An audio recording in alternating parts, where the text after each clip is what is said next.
What's going on, everybody? This is Obviously That's Me, and I'm back with another action figure review.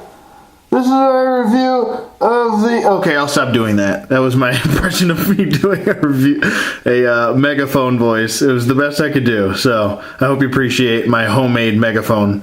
Anyways, this is ODC That's Me, and I am here with a review of the WWE Mattel Elite Collection Series 23 Flashback Degeneration X Triple H figure. And pretty happy and excited to have this figure. I'm surprised they decided to go with this attire, but I'll get to that in a minute when I go on my rant of wrestling attires that I know very well. So, anyways, I know this is a bit, you're probably scratching your head. What? You hardly ever do wrestling reviews, but...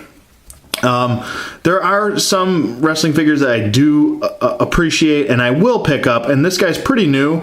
He's in the brand new wave, which I'll get to in a second, but and you'll see the other figures. So with that being said, actually really do like this figure a lot. He comes with some cool stuff, being as the accessories, which I'll get to in a second, but let me set him aside and let's do what we always do. Let's get to the packaging. Says very nicely here, Triple H on the side. It's got a picture of Triple H. Excuse me, that was a burp. It says Series 23 up on top. It says includes t-shirt, megaphone, and helmet. Flip it around to the back, and it continues the artwork of Triple H. And then it's got his stats right there. And you got a little bit of a bio right here. So if you want to pause it and read it, by all means go ahead. Excuse me. The other figures in the wave are as follows. Antonio Cesaro, The Undertaker with the purple attire and the mask. John Cena, the Macho Man Randy Savage from, I believe, WrestleMania 8 it was. And JBL. So I did pick up Triple H, which I'm doing right now. Macho Man and The Undertaker are on the way. These were two. I think I have every single Macho Man Elite figure. So I'm excited about that. And I will be doing a full review of Macho Man and The Undertaker as soon as I get them. So that being said, let's get that out of the way and bring in Triple H. So he is pretty cool. He does hold his megaphone very nicely in that hand, and obviously the excuse me, I'm having trouble breathing here. He does hold the megaphone and his microphone here very nicely. His helmet is removable and has an X on it. And this, if you're wondering why he has a megaphone and why he has a helmet, and you're not familiar with the Attitude Era, as most people liked the Attitude Era. Everybody loves the Attitude Era. Everybody wishes it was still the Attitude Era. I think the Attitude Era, was nice for what it was, but it was a little ridiculous. Not to state that there weren't a lot of good matches in the Attitude Era, because there were, but a lot of the storylines were a little ridiculous. Anyways, it does come with a removable shirt, which have pegs on the side here, and it's pretty easy to take off. A little bit more difficult to put on, I'd say. But here we have our Attitude Era. So all you Attitude Era lovers out there. Oh, I didn't finish my story. There we go. I'm backtracking because I'm just thinking 1,000 miles a minute.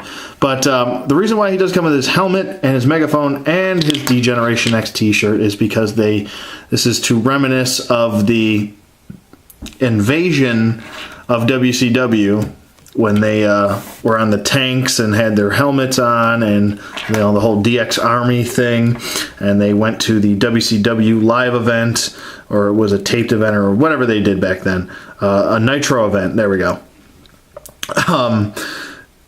They invaded, but he did not wear this attire. This was a later attire from, I believe he started wearing this around the WrestleMania of 1999, which was WrestleMania technically 15. So it was WrestleMania 15 where he wore this attire I believe 98, he was still wearing the ones with the Triple H symbols on the sides here. But this was the 99 version. And still a really, really good version. But if you're going to give him this, you should have just given him the fatigue pants, I think, instead. But I much rather have a accurate wrestling attire as opposed to a one scene attire, which basically that's all that was back then, was a little gimmick, quick gimmick. So I can appreciate that, and he also goes very well. If you're looking for a size comparison here, I'll bring in the other half of the original team of DX here. And here we have Attitude Era from 97. Now this is from 97, this attire from the Hell in the Cell attire. I believe he wore that. Shawn Michaels wore this. And this is from 99. So, I mean, it's the closest I think we have to an accurate DX, but different versions of DX. This was the later version with Chyna, X-Pac, Road Dogg Jesse James, and Badass Billy Gunn, where this was the original DX with it was originally just Shawn Michaels, Triple H, Chyna, and Ravishing Rick Rude. So, with that being said, they still look great together. Here's a little size comparison. Triple H is a little bit taller, and he should be because he's actually 6'4", and Shawn Michaels is only 6'1". So he is a little bit taller than Shawn, so it fits in well. So there you go. You have your shot at building your DX army. And hopefully we get Badass Billy Gunn and Road Dogg Jesse James. So I'll stop babbling now and I'll start talking more about the figure. A little bit of I have a lot to say about the history of wrestling because I know a lot of information on wrestling. But anyways, let's get to articulation. His head does move side to side. And does look up kind of and down a little bit. His arms move up about that far. Move down. They can do a full 360 if you want them to. He's got a bicep swivel, a single bend at the elbow, a wrist rotation, and a wrist hinge. He does have an ab crunch, waist swivel, T-jointed hips which go out, forward. They don't really go back because the butt is molded or sculpted that way. He does have an upper thigh swivel, double jointed knees which are nice, a boot swivel. He does have an ankle hinge. Mine, on both my ankles, are actually frozen. So I'm just not going to mess with it. But he does have a working ankle pivot. Some of these elite figures, their ankle pivot doesn't work for me. And some of them, either the ankle hinge is excessively loose or really tight to the point where if I feel like if I put pressure, I'm going to snap it or break it off. So I can never really win with these hinges here. So so there it is. But just something to look out for. They're either too tight at the ankle or too loose. That's what I've always run into. But still a really good figure. Definitely like it a lot. Definitely do recommend it. He does come with cool accessories. I would prefer him to maybe just come with the t-shirt and maybe the Intercontinental Championship, which is basically what he was holding on to back in late 98 and maybe early 99. He was still going after the Intercontinental title. I believe it was a really good ladder match. If you have not seen it, it's a classic.